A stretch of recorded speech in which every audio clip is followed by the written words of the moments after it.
With the release of High Seas, Oscilio got a couple of new cards and has become one of the probably most popular and most fun decks to play in the game. He's really fun right now because of Consigned Cosmos Shock and a bunch of various other cards added, and he's really cheap. Um, Finalized versions of his deck lists only cost about $600, $700, which in terms of Flesh and Blood decks is really not that expensive, especially when a lot of it's built up by Fendel Spring Tunic. But I still wanted to make some guidance and lists to explain how you can build this deck for extremely budget options or have a pathway to upgrade him from like a really low starting point for anyone new to the game. First list will start about $50, most of this being bulk, and then upgrading to around $150, and finally ending around $300 before going straight into the upper competitive lists. Um, Oscilio himself is a elemental wizard hero. He runs lightning cards, which typically are cards that abuse instant speed interaction or abuse dealing with like a bunch of different mechanics regarding the lightning mechanic. And his own hero text is a hand fixing one. He discards instants to draw a card, which means that he is going to want to run a bunch of these instants, which are cards that can't block, making him feel pretty frail when you're looking at a bunch of instants in hand that can't block or can't really do anything, and you need to like cycle them out and try to fix your hand because of that. Uh, the other part of the hero text, this card is very important. Bulzar says if you control an aura permanent with sigil in the name, this costs one less to activate. The really important thing is this thing.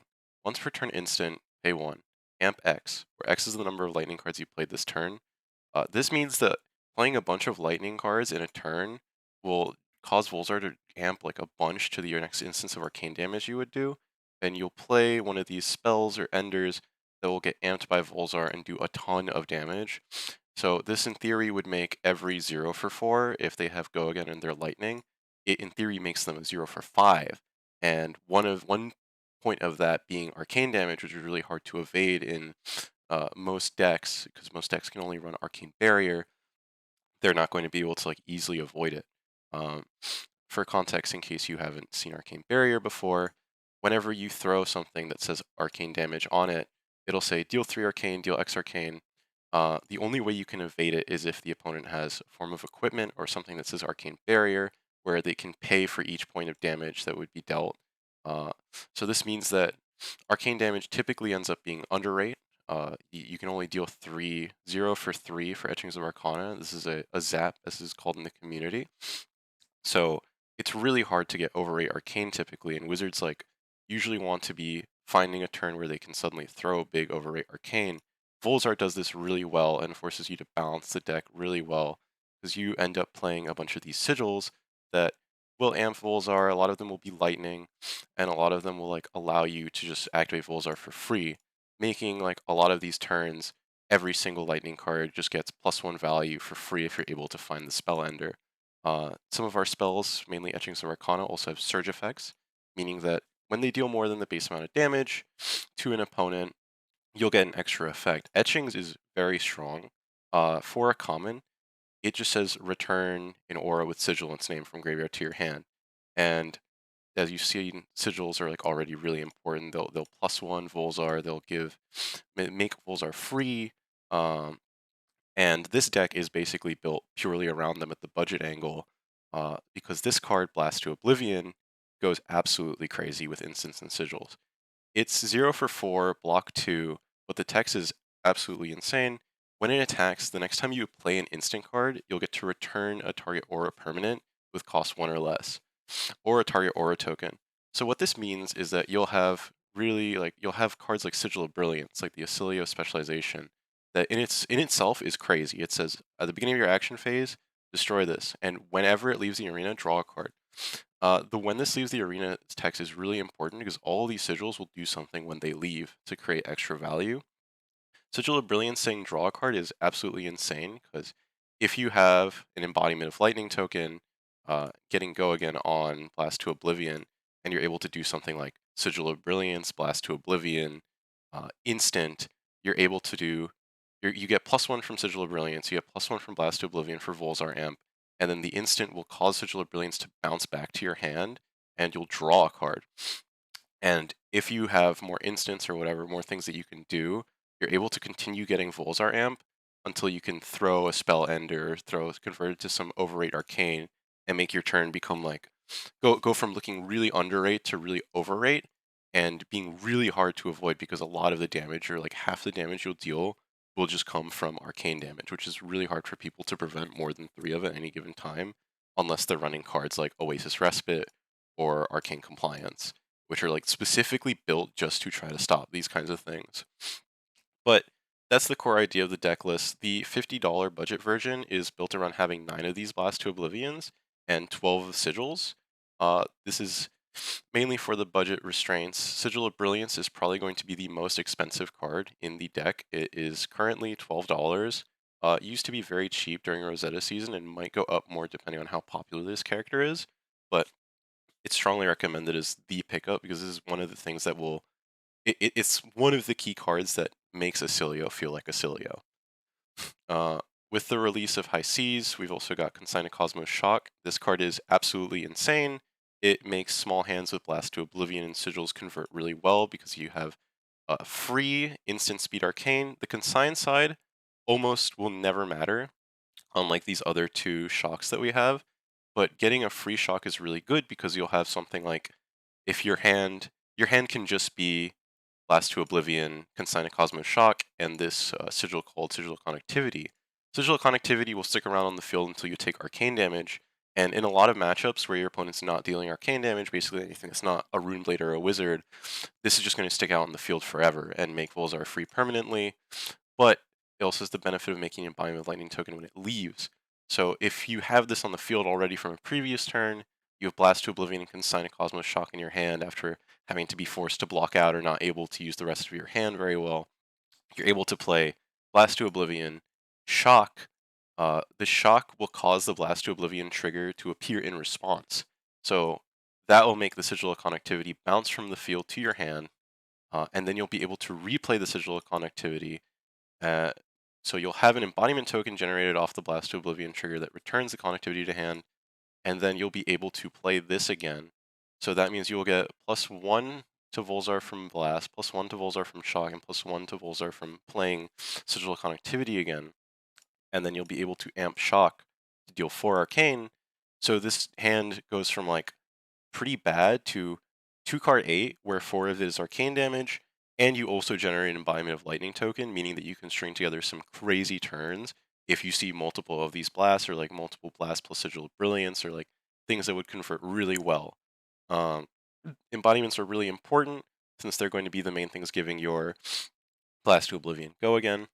The shocks, as I just mentioned, are really important because they allow you to convert at instant speed. If you don't have like an embodiment, you're able to do Blast to Oblivion, pay for shock if you need to, bounce a sigil that you might have, replay it, gain an extra value from Bolzar, gain an extra value from the sigil leaving. Um, in addition to that, we've got some just generic attacks. Flittering Charge is very strong. 4 if you play an instant gets go again. Usually a really easy requirement to meet. It's a great starter. You'll be able to hit it a lot of times. E-Discharge kind of works like flawlessly with this idea where it'll be basically a 0 for 4 if you're able to convert off the Volzar a lot of times. So you'll do like Flittering Charge, E-Discharge, Blast to Oblivion, and then maybe a Shock or something to try to bounce a sigil connectivity that might already be on the field or do something like that. As for the sigils in this list, Sigil of Brilliance draws a card. Sigil of Lightning, similar to connectivity, it leaves at the start of your action phase though, and always creates an embodiment when it leaves. So this lets you can play like Flittering Charge, Sigil of Lightning, Spell, and then you can fetch another Sigil Arsenal for the next turn. The Sigil of Lightning will pop on your next turn and make an embodiment so you can have go again. So like as you can already see, this deck like has a lot of things that it's doing. It's very complex. It's very fun. Um, Other cards that are important, all the shocks are really important. Null Shock only is really being run because it's instant speed arcane, even if it costs 1. Like this was so valuable to just have instant speed arcane to shoot at any time that the deck would always run 3 of these, even when characters that didn't get affected by null existed. Common Storm Shock's amazing. If you're ever on the play and going first and you draw this card and your opponent doesn't have more than a couple AB, you basically present like 5 to 6 arcane turn 0 and force them to start the game -6 life, which can matter a lot for tempo later on. In addition to this, we've got the Sigil of Forethought. This is only really in the deck list for the absolute budget version. 9 Blast means you want to run about 12 Sigils. Um, in some of the later versions of the deck, this gets harder to use because you don't really always want to have the Ponder token. But this lets you essentially just like bounce blast, get an extra draw if you need to, just find more things that you can use for like drawing, digging through your deck to try to find a really good combo, try to find Sigil of Brilliance, try to find something that presents over 8 damage and forces them out of the game. High voltage, I think I mentioned this before, it's not necessary. It just amps 1, it makes etchings a little bit harder to prevent. It'll technically amp 2 because it's a lightning instant when you have a Sigil out, making it pretty solid. Most decks will probably only be presenting about AB2 max into you, but having this, being able to do flittering charge, high voltage, etchings, like guaranteed like 2 lightning cards, but present like 3 arcane damage can be really hard for a lot of decks to deal with. Entwine's only really in this version. It's not a lightning card, which is really important to know. You cannot tick up Volzar when you play this, but it does fuse to get Go Again, which is good. It just makes it a 0 for 4 Go Again. It's really strong. Esalt is one of the best cards in the deck. This card just says choose up to 2 action cards, attack action cards that cost 0 more on the active chain link. You can play it without a combat chain, which is important because sometimes you'll just need to play it to just get it out of your hand, +1 Volzar, and then send a shock or something, or send amped etchings. Um, but the use of the text is that you can just bounce cards from chain link back to hand. So this can become really good if you have like Flittering Charge, Esalt, and then like a Sigil and an Etchings in hand. So with that 4-card hand, you're able to do Flittering Charge, bounce it back to hand with Esalt, Flittering Charge, Sigil, Etchings for a lot. And then you're able to present like 8 damage minimum physically, and then like a lot of damage through arcane, like +4 to etchings, which is really, really good, really above rate, really just the thing you want to do with the deck. Some of the sideboard cards, these are mostly for specific matchups. Sink Belows are just so that you can be defensive in matchups where you need it. You'll probably want to bring Sinks plus Calmings into any of the Arachnes right now. Flick Knives gets pretty handedly stopped by Calming Breeze. Sink Below is just nice for covering Leave No Witnesses and just being able to dig through your deck to try to fix your hand more if it's needed. Sigil of Solace, instant speed heal 3. You're always getting 3 value off this card, even if it's not lightning. Like you're still able to do all of the party tricks with any of the cards that care about the instance. Glyph Overlay. This card is honestly amazing. It's so good in Ice and Earth matchups. You'll have like a lot of situations where you're gonna just have like 2 sigils of connectivity set up from just like playing the deck normally, and then you'll draw Glyph Overlay. And even though it costs 1, it's because you have these 2 sigils of connectivity up, it like innately becomes a 1 for 5 arcane damage, and also has the effect of just gaining a life and breaking the sigils and putting them back in the deck. Just it does everything you want into slow matchups. It makes your deck bigger. It deals a large amount of arcane that they can't really deal with too effectively. It gives you an extra health. Like it's obscenely overrate, uh, and you're just able to keep doing more things with the deck since you get these back in. Um, Battlefront Bastion, this is okay into the assassins. You can block a dagger and then force them to not be able to flick knives a dagger at you unless they pump it, and then can't do the prevention, but this is also really good into Prism. It's a super popper. The Prism matchup will get easier as you get more money to put in the deck, as some of the sideboard cards get a lot better at dealing with the tricks that she's trying to do. Arcane Barrier, just there for, in general, like Kano, other wizards. Then you have the Equipment Suite. Um, Interestingly enough, 2 of these pieces are basically already like some of the best pieces you can have in the deck. The deck's really good at like running common equipment and really good at like especially with Flash of Brilliance. This card is absolutely crazy. If you have Sigil of Brilliance out in the field and you have a hand that's like that's like a little bit clunky, like you have Blast to Oblivion, Sigil of Brilliance in hand, and like Flittering Charge and a spell, but you don't really want to like use that Flittering Charge. Like you can play like Sigil of Brilliance, Blast to Oblivion, with Go Again, and like some other instant to try to bounce the Sigil to draw a card. You're able to Flash of Brilliance, put this on the combat chain to block. It'll ask you if you want to discard a lightning card. You can discard the Flittering Charge, return the Sigil of Brilliance that was on the field to your hand, draw a card. So a lot of times, like even though this is like Blade Break 1, you end up gaining a card and returning one of the best cards in your deck to your hand. It also doesn't just have to be for that. Sometimes you'll just have hands that are like kind of clunky that don't really do anything because they're all attacks, but you'll have sigil of connectivity out on the field, and you'll just go, okay, I'm going to block with Flash of Brilliance, return sigil of connectivity to my hand, and like trade one of the attacks out. And then you're able to convert that hand way better because you have an instant that actually does something and you create an embodiment token. Old Knocker is also fantastic. Blocks one, and then at instant speed, you'll tap your hero and gain a resource. Just good if you ever need it. In this version of the list, you might honestly like the block more, but sometimes it might pay for Volzar if you don't need it. If you don't have a sigil out to pay for it, I mean. And Beckoner's Gauntlets. This just blocks 1 to 2. It's just useful. It's the legendary arm piece for Oscilio is decently cheap for a legendary equipment, but at absolute budget, this just works fine right now. Snapdragons will let you break free from one of these any turn that you might not have an embodiment or might not be able to convert. You're able to just do Blast to Oblivion or something else into snaps, into a spell if you need to, and you're able to just try to keep tempo if you absolutely have to. That's the very cheap version of this deck list. Sigil of Brilliance is the most important card. You'll pay probably $30. You should probably ask your locals if they'd be willing to sell it to you for cheaper. This is the card that defines Oscilio by far and away. Consign a Cosmos Shock. I recommend getting this as soon as possible if you're watching this around the time of high seas. It's an expansion slot card, so it'll be harder to come by the longer the time passes after this. It's already hard to kind of pull from the set since it's expansion slot. So hopefully it stays this cheap, but the earlier you can get it to make sure it's the cheaper, the better. High Voltage is always going to be very cheap. It's really just an okay at best card. It needs a lot of things to work in the right hand to like really do the thing that it wants to do. But if you find someone that's selling like 3, you're able to get it from them from about $2 to $3. Like, why not? Like, it's a good card to have in case it ends up being really good in the future. Blink, always really good. This is damage, but like it'll almost always be $1.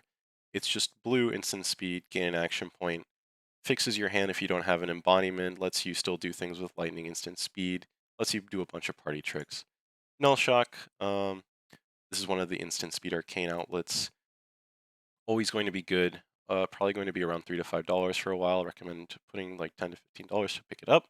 And that gets you the super cheap budget version of Oscilio that can still have fun and do a lot of funny things and like lets you bounce sigils and see like one of the coolest cards in the game in my opinion.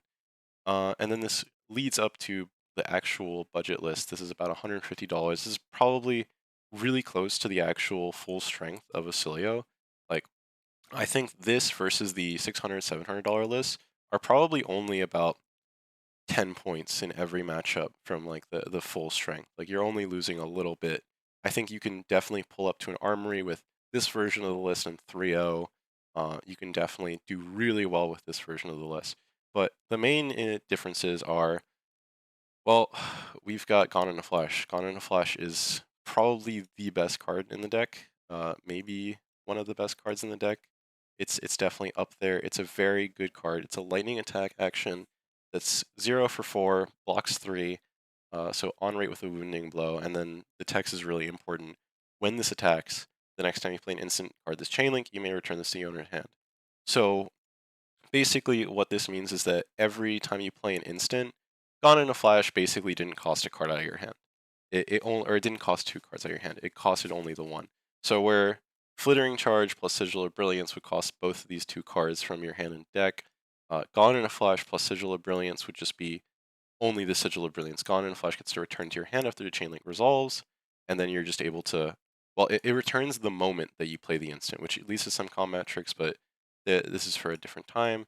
You're able to play it again, so if you have like an embodiment token, you're able to go Gone in a Flash with Go again, get to damage type of resolution step.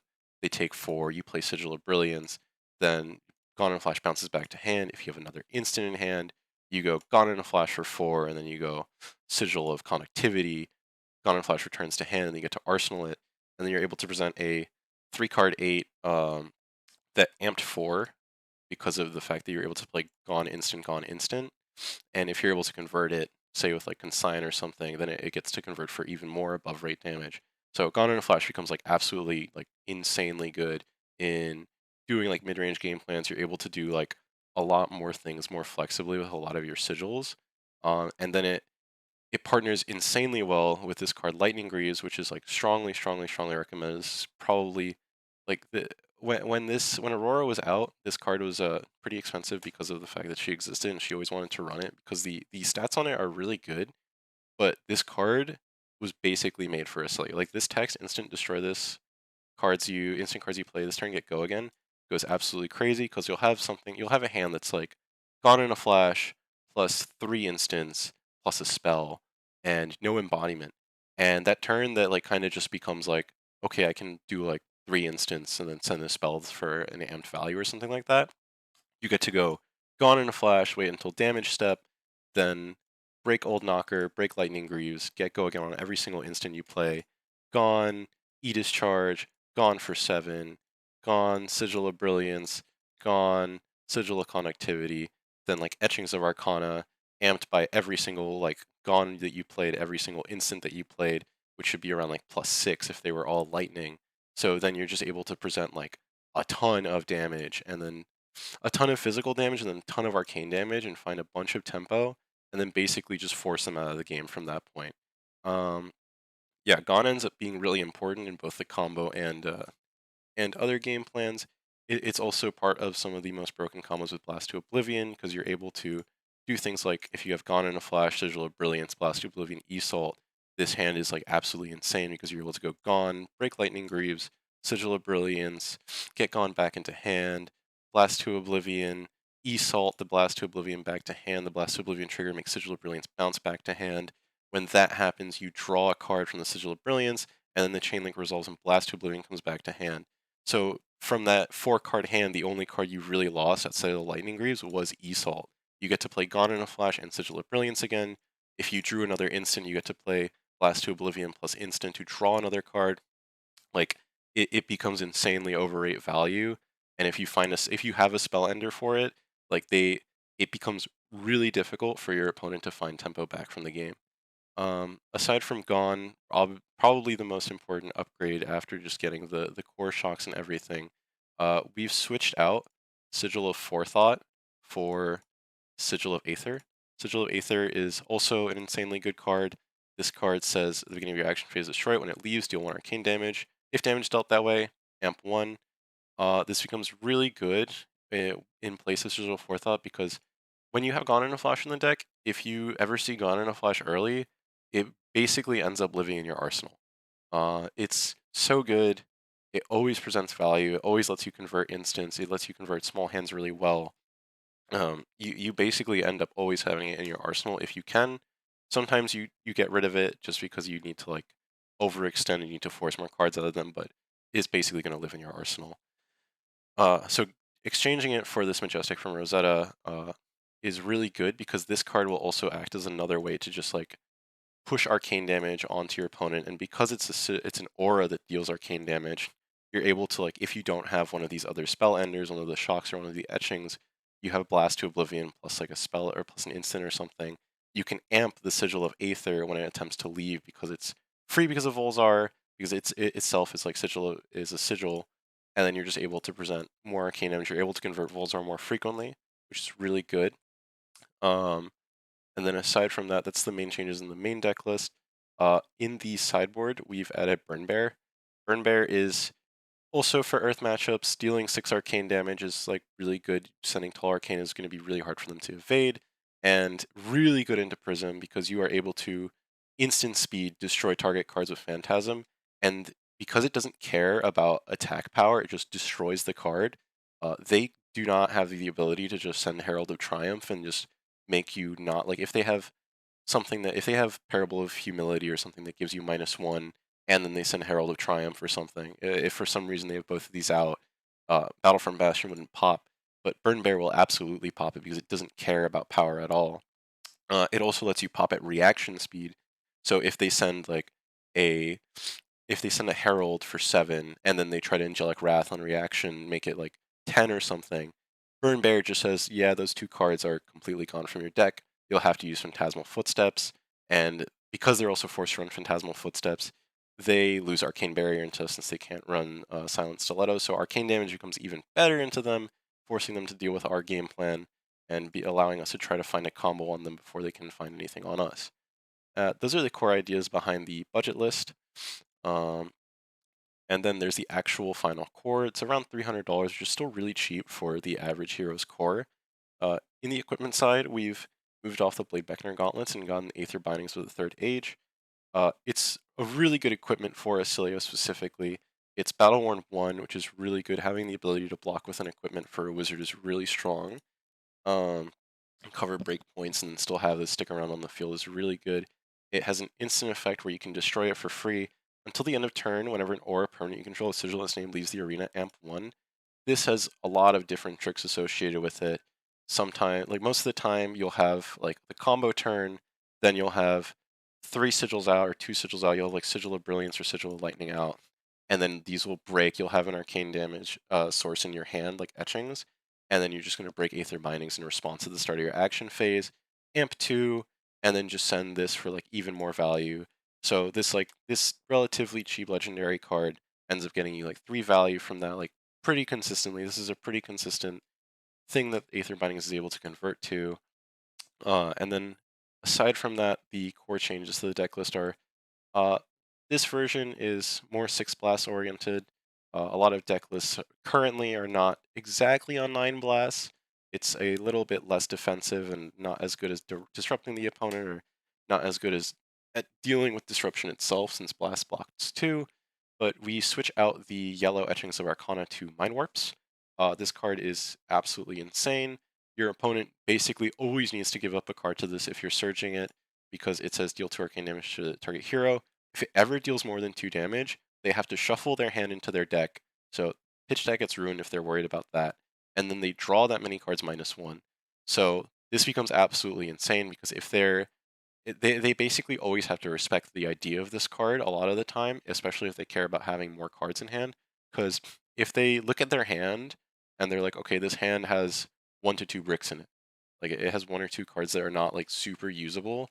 If it's like Slippy or Marionette or something, and they have like slightly too many attack actions or whatever, they can block with it earlier when you're like throwing damage at them. If you're throwing like Gone Gone Sigil with like a Embodiment of Lightning to give it go again, they go down to 3 cards in hand. You throw Mind Warp Surge at them, and they're like, oh, like now I have to go down to 2 cards in hand because you'll represent 4 arcane damage with this or something. And then it's like, okay, I either have to take 4 damage and lose a card and go down to like 2 cards in hand and potentially do like barely anything my next turn, or I'll have to just like pitch one of the cards, take less damage, and then just handle like having to use this hand that I currently have. Like it makes a lot of the decisions before with blocking Oscilio really difficult, and can be like a really, really toxic and backbreaking ender a lot of the time. It's probably the best spell in the deck against most matchups a lot of the time. Um, blocks 3, like does like a lot of things that you want it to do. Forces them to like give up tempo, give up cards from hand. Even like small hands that are just like Sigil Mind Warp, they basically have to respect you with Arcane Barrier. If they present AB0 or Spell Void 0 into you, like this can just be so bad for them. Um, After that, we have CLV. CLV is basically slotting in where Sigil of Aether was slotting in, more or less. It just says the first time you deal damage to an opposing hero each turn, draw a card, and then if you've pitched a lightning card this turn, you put a counter on it at the end of every turn, and then however many lightning cards you have in pitch equal to that will allow it to keep existing for the next turn. So you usually want to try to find a way to like play CLV, maybe try to pitch to Volzar or anything else that you might have to pitch to, maybe Comet Storm Shock, maybe Null Shock. Um, you'll get to have this and have the pressure of it exist like a lot. So you'll have the ability, since it says also each turn, you're also able to sometimes send like shock if you have like an sigil out, and then be like shock for 2 if they only presented like AB1 or something. You present this, deal 2 arcane to them, or deal 1 to 2 arcane to them, draw a card off of it, basically just cycle this if you need to, or just hold it for the next turn, and then every single thing you do, you're presenting like 4 damage breakpoints. Hopefully with go again, and then like, oh, I have to block this. This gets so awkward. And then like again, like with Mind Warp, this becomes so backbreaking because now they're like, oh, I want to block because I don't want them to get CLV. But if they present Mind Warp, I'm forced to give up a card from hand. Like it becomes like really difficult for them to deal with all these things at once. Um, then the last card is Current Funnel. This card's like a real sleeper card. you look at it and you're like, okay, that seems okay, but it's blue. It only deals 2 damage, and it needs like a lot of cards from hand. But like it's so good when you've gotten tempo from like performing a combo or something, and then you have like an embodiment out, and you draw a hand that might be like a little clunky. You draw a hand that's like you have gone and flash an arsenal from the combo turn. You draw current funnel, instant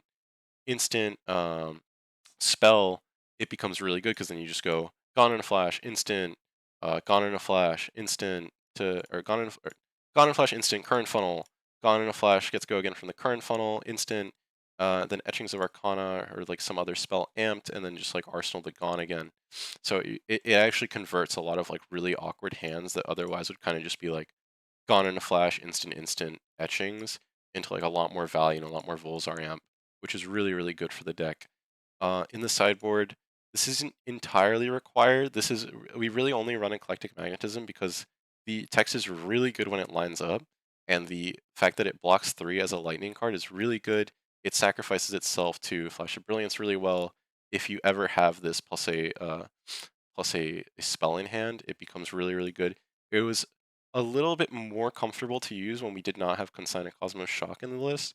Um, Mainly just because you had like you would maybe be running glyphs more frequently. You'd maybe be running destructive aether tides if you were scared of those of heroes that arsenaled really strong cards a lot of the time and didn't like put in defensive cards or cards that would easily like go out of arsenal. Uh, you pay for it, which can feel awkward in a list that like, doesn't really pay for many things otherwise, but it's usually just good rate. Like you're fine blocking with this to try and find a combo. You're fine playing it with Mind Warp if you have like a yellow pitch or something else in hand when you don't have a sigil out. Like it just presents good damage that they kind of have to be like, do I want to take this 5? Besides that, we also have Kept Thinking. This is from the Aurora Armory deck. You run this basically just for Syndra, probably Fi, probably Katsu as well. You just want to stop their breakpoints. You want to like try to make it so that you're able to save like 3 to 5 health on their big combo turn to have like a little bit more space. It lets you, when you destroy it, if you would be dealt damage by a source your opponent controls, you can discard an instant card, prevent one of that damage, and you draw a card. You're just basically able to dig deeper through your deck, break through your instance, and in these ninja matchups that are like really, really racy, or you really want to just go as fast as possible, it lets you like try to sculpt a hand that like will let you'll be able to prevent damage, and you'll get to sculpt this hand that just kills them as much as possible. So it's just like a hand that will hopefully like find Mind Warp, find a spell, find Gone, find something that's able to disrupt them, find something that's just able to present really overrate damage and like force them really low, and then probably try to like shock them on their turn and just like make them die, like make them like pay for it. Um, this ends up being the $300 version. This is probably the most fun version of the list in my opinion. Uh, it's the closest to the full power, and then the cards themselves. Eclectic was around $10 a little while ago. It's $7. I hesitated on putting it on the earlier versions because you don't really need it, and some lists aren't even running it. But it's probably a card that's just good to pick up because it's always something you'll think about. It just fulfills a lot of things you want to have in Oscilio. CLV, probably the thing. Well, you actually want Mind Warp, but Mind Warp's probably the first card you're going to want to get in this version. It'll be around $10 each, which is a pretty good price right now. Um, Really strong card, absolutely deserves that price. CLV, just having something else to pressure them with, $15, really good. This is damage, but it's normally $12 or current funnel. When you start playing with it, it might not feel like it earns this price, but it oftentimes for me has felt like it does more than this because it keeps tempo up so well in some of these games.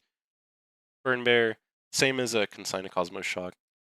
Get this as soon as possible. This card is a very good. All the wizards, or at least all the battle mages, really want to run this. Kano seems like a little not interested in running this, but Verdance and Nacilio both really love having this at minimum just for the Prism matchup.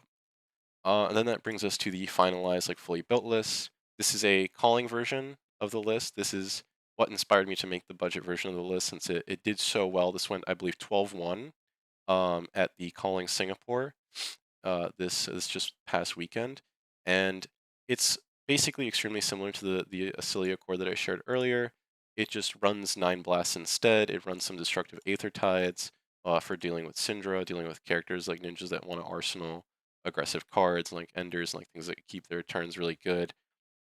Um, and like also runs 12 sigils, so it's really focused on blasting, getting a bunch of overrate value on Volzar, and just like trying to kill them as early as possible.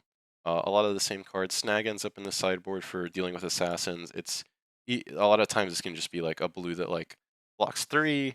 If they're ever like overreaching on Bonds of Agony, like pumping it to 9 or something, and you have like 1 block equipment, and then you snag them, then it can be like absolutely backbreaking for their like game tempo. They don't get any damage off of it, and you're able to just snag and then continue on with your turns, and they're not able to disrupt you. It's really good. This also runs Null Rune Hood, Arcane Barrier, Shock Charmers. This is basically only a Kano card. If you're running this deck just for like local events or whatever, you really almost will never need Shock Charmers. This only matters for Kano and the Mirror, just being able to prevent a Surge effect or to prevent 2 damage on Wildfire. Honestly, the Kano matchup is really kind of like not fun even with this card. There's a lot of times where you're still going to prevent 2 and you're just going to die anyways. Some people sideboard in this card Rewind just to deal with it. Just try to dig through their deck, find this, and try to force them to give up as much resources to Wildfire as possible, and then send Wildfire back to hand. It loses all of the plus value from the staff, from Metacarpus nodes, from all of it just gets lost, all the resources. But otherwise, the Kano matchup is just really not the funnest matchup to play against. This is a more standard version of the list. This list that I'm also running. Both lists also have Tunic. It's Tunic. It's very good. You're completely fine running Old Knocker in place of it in Oscilio, especially since he's like decently frail-ish. You're able to just run Tunic into the slower matchups instead, like Jarl or like the Earth heroes, where you're more likely to convert it into value. You're more likely to convert it into playing Eclectic off of it, playing Glyph Overlay if it's in the list, converting into Volzar if you don't have a sigil in those matchups. Like it'll do a lot in those matchups, but otherwise, like honestly, waiting for the 3 triggers, especially in fast matchups, especially against ninjas, it might not help as much. Um, Other than that, this is mostly similar. This is a more defensive style list. This is taken from Yuto on the Purple Discord. Very renowned Oscilio player. You've probably watched his videos on YouTube before, but we've got sinks, the shelters. We've got 5D reacts. I like bringing these in for the assassin matchups in addition to snag. Just kind of play a mid-range game with them. Being able to block and dig through deck is good. Being able to prevent their flick knives is really good. Bringing them down to like force them to less chances to abuse Mark is really good, or have the ability to like use it without losing their daggers and like losing the value they get off those daggers is really good. Um, but like otherwise, very similar to the other lists. We're just on 9 blasts. We block a little bit better. We present a little bit more mid-range hands before trying to find some way to get tempo. Sometimes you don't even need to break greaves because your deck just lines up really nicely and you're able to just continue pressing damage. Um, Fry's been in all of the versions of this list, I think, since the very beginning. I don't think I need to explain too much about it. The block 0 hurts, but it's a 0 for 3 lightning action that just has innate go again. It's a good starter. You're just able to play it. If you have a sigil on the board, you're just able to convert it into like 0 for 4 go again, because then you just Volzar into spell. And you're like, okay, I got my value off of it. I'm happy. Like, it's unfortunate that it blocks 0, but otherwise it does what it needs to really well. And that's Oscilio, the most fun hero in the game, in my opinion. This deck list is really fun. I strongly recommend it to anyone who's interested. He's really cheap. Again, even on the high ends, he's like probably one of the cheapest heroes on the game. When you get good with him, he feels so fun, so satisfying to pilot. Um, it just feels so good just presenting like absurd turns on your opponent and then just like not letting them get back into the game, continuing to like present tempo and pressure them out. Just so fun. He attacks so many axes, you're balancing so many things at once. It's definitely one of the harder heroes to learn in the game, but also one of the most fun.